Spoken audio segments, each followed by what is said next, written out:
نحمده ونصلي على رسوله الكريم اما بعد رب اشرح لي صدري ويسر لي امري واحلل عقدة من لساني يفقهوا قولي اللهم ارنا الحق حقا وارزقنا اتباعه اللهم ارنا الباطل باطلا وارزقنا اجتنابه آمین یا رب العالمین۔ سورہ مریم کا یہ پہلا رکوع اور اس کی آخری آیات تلاوت کی گئی۔ گزشتہ آیات میں یہ بات ارشاد فرمائی گئی تھی کہ حضرت زکریہ علیہ السلام نے اللہ تبارک تعالیٰ سے دعا کی کہ اللہ تعالیٰ ان کو ایک بارش عطا فرما دے تاکہ وہ آل یعقوب کی جو وراثت نبوت ہے اور حضرت یعقوب علیہ السلام اور حضرت یوسف علیہ السلام، حضرت موسیٰ علیہ السلام، اور جو شریعت موسوی ہے وہ اس کی پیروی کرنے والا ہو اور اس بنیاد پر اپنی قوم کا تزکیہ اور تربیت کرنے والا ہو،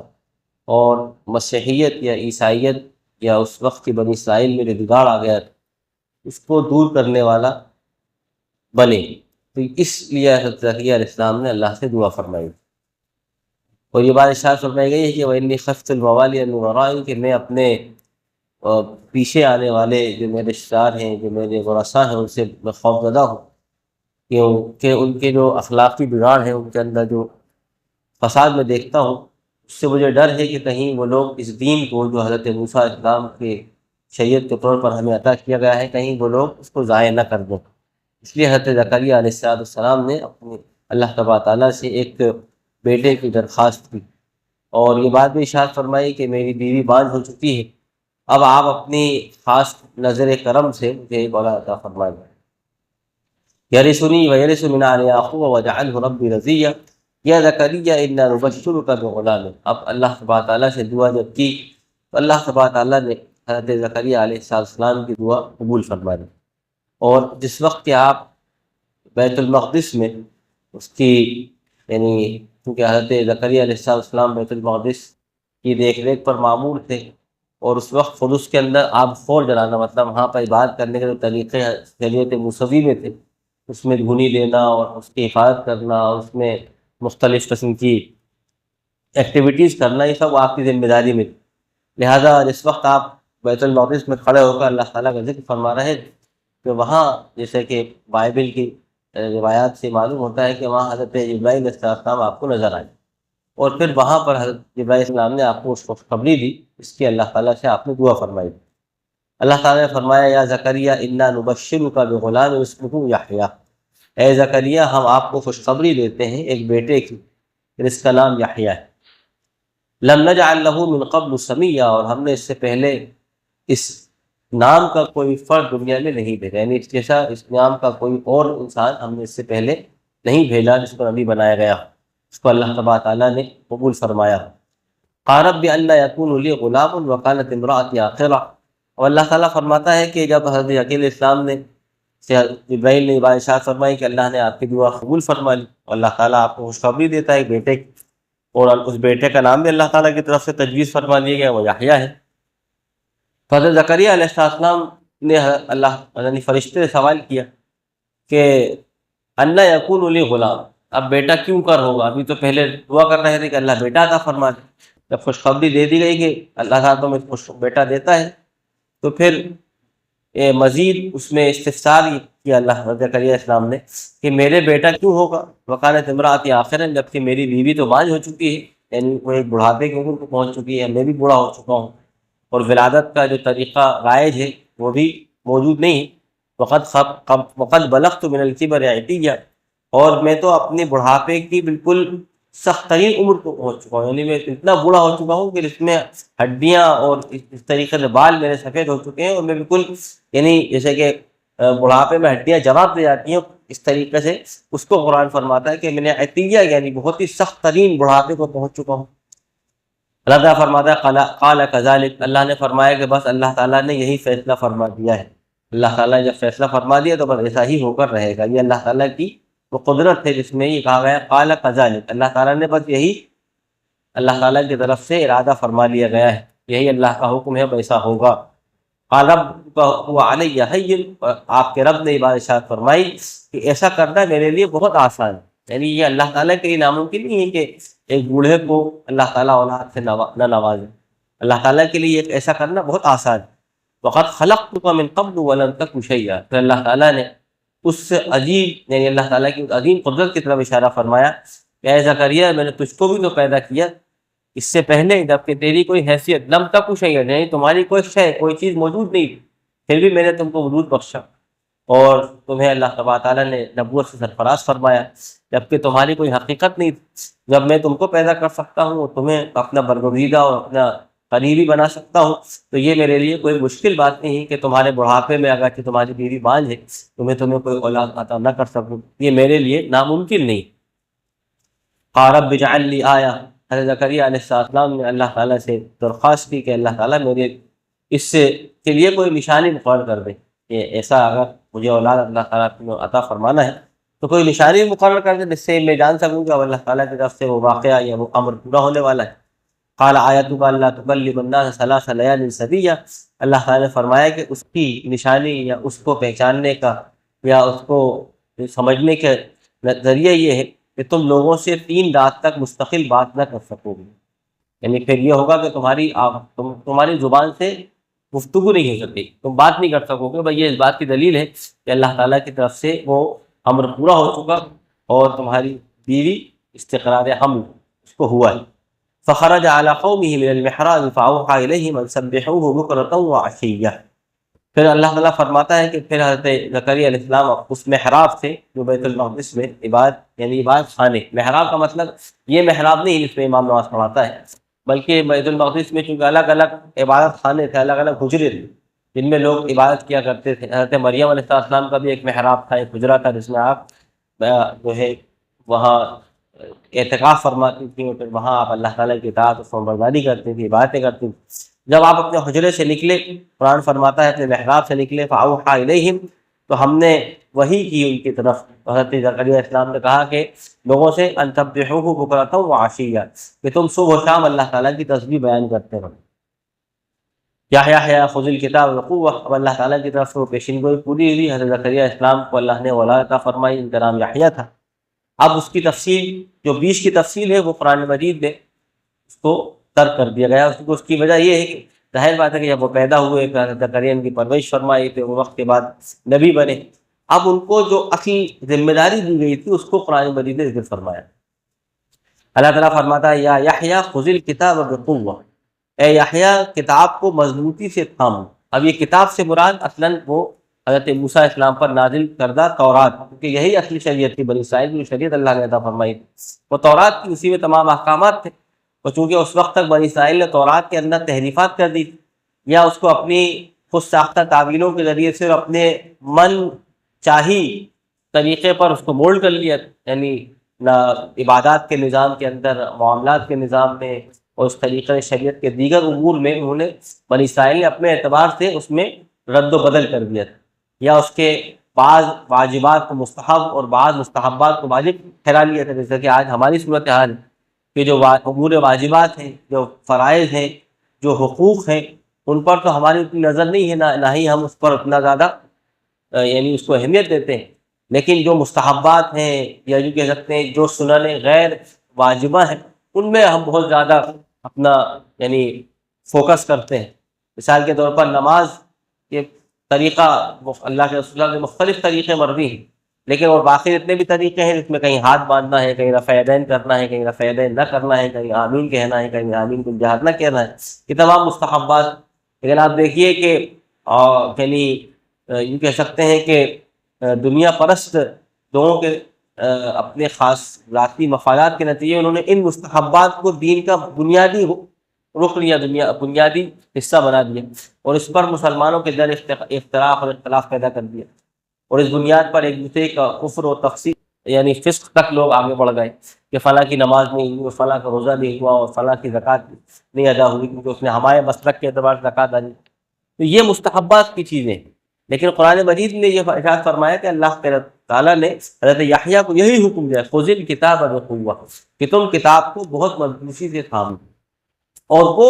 چیزیں جو واجبات کی ہیں ان کو ادا کرو، جو مستحبات کی ہیں ان میں وسعت پیدا کرو، امت کے درمیان ان میں وسعت پیدا کرو،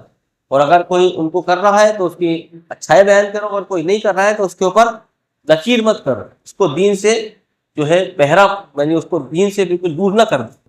تو یہ اللہ تعالیٰ نے فرمایا خذ الکتاب بقوۃ، کتاب یعنی بنی اسرائیل کی شریعت تھی، اللہ تعالیٰ فرماتا ہے کہ اس کو قوت سے پکڑ لو، اور یہی حکم مسلمانوں کو بھی دیا گیا ہے، یعنی جہاں بنی اسرائیل کو یہ حکم دیا گیا ہے وہیں ہم مسلمانوں کو بھی یہ حکم دیا گیا ہے کہ ہم اس کتاب کو یعنی یہ قرآن جو اللہ تعالیٰ کی کتاب جو شریعت ہے ہم اس کو مضبوطی سے تھام لیں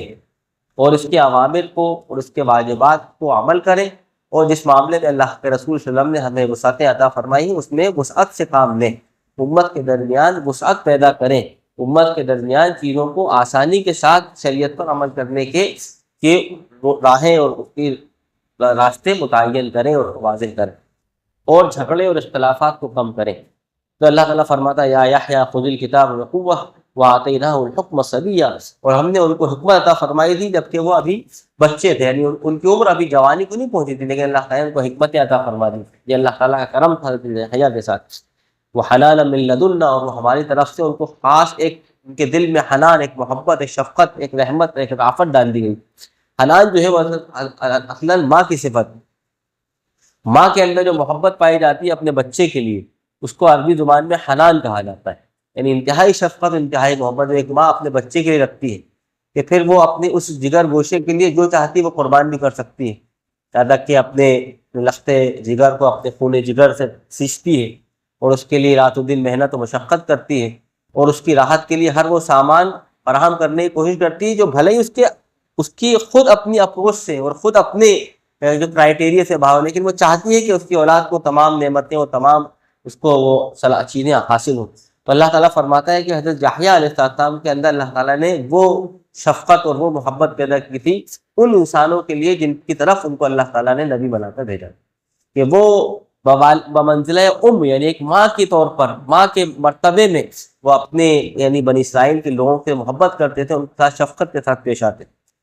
اور اس سے یہ بات بھی معلوم ہوتی ہے کہ صاحب علم جو شخص اللہ تعالیٰ کا اللہ کے دین کا علم رکھتا ہے، جو قرآن و حدیث کا علم رکھتا ہے، اس کے اندر اسی قسم کی حنان ہونا چاہیے، اس کے اندر شفقت ہونا چاہیے، اس کے اندر محبت ہونا چاہیے، اس کے اندر الفت ہونا چاہیے، اس کو لوگوں کے مسائل کے حل کرنے میں دلچسپی رکھنا چاہیے، نہ کہ جو ہے اس کو ایک اپنا کرائٹیریا بنا کر کے اور وہ یعنی لوگوں سے بالکل علیحدہ ہو جائے اور ایک خاص اپنا یعنی کوئی اپنا ایک وہ بنا لے اور اس میں کتاب وہ چیزیں بات نہیں کرتے تو کوئی سے جو ہے وہ ان کے پاس کوئی جا نہیں سکتا اور ان سے کوئی مشورہ نہیں لے سکتا اور کوئی ان کی مجلس میں شریک نہیں ہو سکتا۔ تو اللہ تعالیٰ فرماتا ہے وہ حنان تھے، انتہائی مشفق، انتہائی مشفق، اور یہ اللہ تعالیٰ کی طرف سے تھا، وزکاتن، اور انتہائی پاکیزہ، سراپا پاکیزہ زندگی اللہ نے ان کو عطا فرمائی تھی، وکان تقیہ، اور وہ انتہائی متقی و پرہیزگار تھے، یعنی وہ مشتبہات کو بھی اختیار نہیں کرتے۔ اسی لیے اسرائیلی روایت میں آتا ہے کہ ان کا کھانا ٹڈی تھا اور وہ مٹھائی میں شہد پسند، یعنی شہد چاٹتے تھے اور ٹڈیاں کھا لیا کرتے تھے، اور بس یہی ان کا روزی لگ، بس یہی گویا کہ وہ کھاتے تھے اور اس کو چاٹتے تھے اور رات و دن اللہ تعالیٰ کی طرف منادی کرتے تھے کہ وہ بنی اسرائیل کو چونکاتے رہتے تھے کہ تم اللہ تعالیٰ کی طرف رجوع کرو کیونکہ عنقریب آسمان کا بادشاہ آنے والا ہے، یعنی حضرت عیسیٰ علیہ السلام کی نبوت اور آپ صلی اللہ علیہ وسلم کی جو رسالت ہے وہ ظاہر ہونے والی، اس سے پہلے آپ جنگلوں، بیابانوں، گھروں اور یہاں تک کہ محلے گلی ہر طرف جا کے بنی اسرائیل کو اس طریقے دعوت دیا کرتے تھے، اور بڑی تعداد جو تھی بنی اسرائیل کی وہ آپ کے ہاتھ پر توبہ کرتی تھی اور آپ کے ہاتھ پر بیعت کرتی تھی اور آپ کے ہاتھ پر اللہ تعالیٰ کی طرف اپنے راہ کو استوار کرتے۔ تو اللہ تعالیٰ فرماتا ہے کہ وہ وکان تقیہ، وہ انتہائی متقی اور پرہیزگار آدمی۔ تو کھانے پینے میں بھی وہ اس طریقے، یہاں تک کہ وہ یہ بھی کہا کرتے تھے اگر کسی کے پاس دو وقت کا کھانا ہے تو وہ ایک وقت کا کھانا اپنے پڑوسی کو دے دے، اگر کسی کے پاس دو پوشاک ہیں، دو لباس ہے تو ایک جو ہے وہ لباس اس شخص کو پہنا دے، اس کے بعد لباس نہیں ہے۔ یہ ان کی تعلیم و تربیت تھی، یہ ان کا ایک طریقے سے معاشرے کے اندر کردار، اس کو قرآن مجید نے یہاں بہت وضاحت سے بیان فرمایا ہے، اور یہ اصلاً وہ صفات ہیں جن سے علماء کو متصف ہونا چاہیے، یہ وہ صفات ہیں جن سے ہر اس شخص کو متصف ہونا چاہیے جو اسلام کا کام، دعوت کا کام لوگوں میں کرنا چاہتا ہے۔ اگر کوئی داعی اس کے اندر حکمت نہیں ہے، اس کے اندر وہ محبت و شفقت نہیں ہے، اس کے اندر اس کا تزکیہ نہیں ہے، وہ اتنا متقی نہیں ہے، تو وہ اللہ کے اس پیغام کو جو بندگان خدا تک پہنچانے کی ذمہ داری اس پر عائد ہوتی ہے، وہ اس کو یعنی اس طریقے سے نہیں پہنچا سکتا جیسا کہ اس کو پہنچانا چاہیے، کیونکہ اس کی صفات، اس کا اپنا جو پرسنالٹی ہے، جب تک وہ پرسنالٹی تمام صفات سے متصف نہیں ہوگی، لوگ اس سے متاثر نہیں ہوں گے۔ اسی لیے ہم اور آپ کی جو باتیں ہیں، یعنی اس زمانے میں اتنی بات و تقریر کہی ہے، روزانہ ہم ہر ہفتے یہاں واز کہہ رہے ہیں، پتہ نہیں کہاں کہاں روزانہ تقریریں، بڑے بڑے جلسے جلوس ہو رہے ہیں، لیکن آپ دیکھیے لوگوں کے جو زندگیاں ہیں ان کے اندر جو خرابیاں ہیں، ان کے اندر جو خامیاں ہیں، وہ ویسی کی ویسی باقی ہیں۔ کوئی ایک شخص جھوٹ بول رہا ہے، وہ جھوٹ بولے جا رہا ہے، اس کی وعد یعنی صحیح ہونے کو تیار نہیں ہے۔ کوئی شخص گناہ کر رہا ہے تو وہ گناہ کرے جا رہا ہے، اس کی عادت وہ چھوٹنے کو تیار نہیں ہے۔ اگر کوئی شخص رشوت لے رہا ہے تو وہ رشوت لے رہا ہے، وعظ و نصیحت بھی سن رہا ہے، قرآن بھی پڑھ رہا ہے، بزرگوں کے اقوال بھی پڑھ رہا ہے، مجلسوں میں بھی جا رہا ہے، لیکن رشوت بھی لے رہا ہے۔ کیوں؟ یہ وجہ یہی ہے کہ جو کہا جا رہا ہے، کہنے والا چونکہ اس کا عمل اور اس کے صفت سے وہ متصف نہیں ہے، لہذا اس کے قول و فعل کے تضاد کے نتیجے میں اس کی بات میں وہ اثر نہیں۔ اسی لیے اقبال نے کہا ہے کہ یعنی دل سے جو بات نکلتی ہے اثر رکھتی ہے، پر نہیں طاقت پرواز مگر رکھتی ہے۔ اگر آپ دل سے یعنی ان تمام صفات کے ساتھ متصف ہو کر اللہ کا پیغام لوگوں تک پہنچایا جائے گا تو پھر ایسا ہوتا ہے کہ چند لوگوں کے ذریعے سے پیغام اس تیزی سے پھیلتا ہے کہ آپ دیکھیں کہ چند سالوں میں جزیرہ نما عرب سے نکل کر وہ چین کے ساحلوں تک پہنچ سکتا ہے۔ تو یہ ہماری کوتاہی، ہماری کمزوری اور ہماری بدعملی ہے، پھر اس کے نتیجے میں یہ دین اور اس کا پیغام لوگوں تک اس طریقے سے نہیں پھیل رہا جس طریقے سے اس کو پھیلنا چاہیے۔ اس کی وجہ یہ ہے کہ یہ صفات سے ہم عاری ہیں۔ اللہ تعالیٰ فرماتا ہے کہ وَحَنَانًا مِن لَدُنَّا وَزَكَاةً وَكَانَ تَقِيًّا وَبَرًّا بِوَالِدَيْهِ، اور وہ اپنے والدین کے ساتھ انتہائی نیک وکار، انتہائی اس میں سلوک کرنے والا، انتہائی شفقت کرنے والا، انتہائی محبت کرنے والا، ان کے تمام ضروریات کو پورا کرنے والا۔ وَلَمْ يَكُنْ جَبَّارًا عَصِيًّا، اور ان کے اندر یہ دو صفات، ایک تو وہ جبار نہیں تھے، ترشرو نہیں تھے، سخت مزاج نہیں تھے، اس طریقے سے وہ یوں کہہ سکتے ہیں کہ ہمیشہ غصے میں رہنے والے یا ذرا سی بات میں غصے میں آ جانے والے جبار نہیں تھے، کسی پر جبر کرنے والے، ظلم کرنے والے نہیں، اور نہ ہی وہ نافرمان۔ یہ دو صفتیں ان کے اندر نہیں تھی، نہ تو وہ جبار تھے نہ ہی وہ عصی یا نافرمان تھے۔ یہ دو صفات سے وہ غیر متصف تھے، اور اوپر کی تمام صفات اس میں وہ انتہائی یعنی پاکیزہ نفس، انتہائی محبت کرنے والے، انتہائی تقوی زندگی گزارنے والے، اپنے والدین کے ساتھ سلوک کرنے والے، یہ تمام صفات سے وہ متصف تھے۔ اس کے نتیجے میں انہوں نے وہ کارنامہ یعنی کہہ سکتے ہیں کہ اپنے بہت کم عمر میں ان کو ہیرودس جو اس وقت کا بادشاہ تھا قتل کروا دیا، کیونکہ آپ کی عمر میں 40-45 سال کی ہوگی تو اس وقت ان کو قتل کرا دیا، لیکن اتنے ہی وقت میں اللہ تبارک تعالیٰ نے ان سے وہ عظیم کارنامہ انجام دلوا دیا تھا کہ بڑی تعداد جو بنی اسرائیل کی تھی وہ ان کے ہاتھوں پر اپنے گناہوں سے تائب ہو چکی تھی۔ تو اللہ تعالیٰ فرماتا ہے وہ سلام علیہ، سلامتی ہو حضرت یحییٰ پر، یوم ولد، اس دن بھی جس دن وہ پیدا کیے گئے، و یوم یموت، اور اس دن بھی سلامتی ہوگی جس دن وہ اللہ تعالیٰ فرماتا ہے کہ جس دن ان کا انتقال ہوا، جس دن ان کو موت آئی، و یوم یبعث حیا، اور اس دن بھی اللہ تعالیٰ کی سلامتی ہو ان پر کہ اس دن کو دوبارہ زندگی سے یعنی ان کو اٹھایا جائے گا اور زندگی ہو جائے گی۔ تو اللہ تعالیٰ نے فرمایا کہ وہ تمام دن اللہ تعالیٰ کی طرف سے سلامتی ہو، جس میں حضرت یحییٰ علیہ السلام کو پیدا کیا گیا، جس میں ان کو دنیا میں موت دی گئی، اور جس میں ان کو روز قیامت اللہ تعالیٰ کی طرف دوبارہ اٹھایا جائے۔ یہ حضرت زکریا علیہ السلام، ان کے صاحبزادے حضرت یحییٰ علیہ نبینا علیہ السلام کا تذکرہ اختصار کے ساتھ سورہ مریم کے پہلے رکوع میں ارشاد فرمایا گیا، اور یہ گویا کہ ایک تمہید ہے حضرت عیسیٰ علیہ السلام کے اصل واقعے سے پہلے جو اب آگے آتا ہے، جس میں حضرت عیسیٰ علیہ السلام کی پیدائش، حضرت مریم علیہ السلام کی وہ ایک بہت طویل جد و جہد، عبادت و ریاضت، اللہ تعالیٰ سے محبت، اللہ تعالیٰ کے سامنے فرفتگی، اور ایک بڑی قربانی باوجود اس کے کہ ان کی شادی نہ ہوئی، اللہ تعالیٰ نے ان کو جو ہے وہ یعنی حاملہ کر دیا، اور اتنے بڑے یعنی ایک مصیبت سے گزر کر انہیں حضرت عیسیٰ اسلام میں پیدا ہوئے، پھر کس طریقے سے انہوں نے اللہ کا پیغام پہنچایا۔ یہ ایک پورا جو اس کے بعد کا سورہ مریم کے جو واقعات ہیں وہ آگے آتے ہیں، یہ اس کی تمہید ہے جو یہاں ذکر فرمائی گئی ہے۔ اللہ تعالیٰ سے دعا کرتے ہیں کہ اللہ تعالیٰ ان تمام انبیاء علیہ السلام کی زندگیاں ہمارے لیے ایک رہنما اور ہمارے لیے ایک مثال بنا دے، اور ان کی صفات سے اللہ تعالیٰ ہمیں متصف فرما دے، تاکہ ہم اس پیغام حق کو لوگوں تک پہنچانے کے وہ سچے داعی بن سکیں، اور اللہ تعالیٰ ہمارے ان ٹوٹے پھوٹے عمل کو، ہماری ان کوششوں کو اللہ قبول فرمائے۔ صدق اللہ العظیم ونفعني وإياكم بالآيات والذكر الحكيم۔ صلی اللہ تعالیٰ علی خیر خلقہ محمد وآلہ وصحبہ اجمعین۔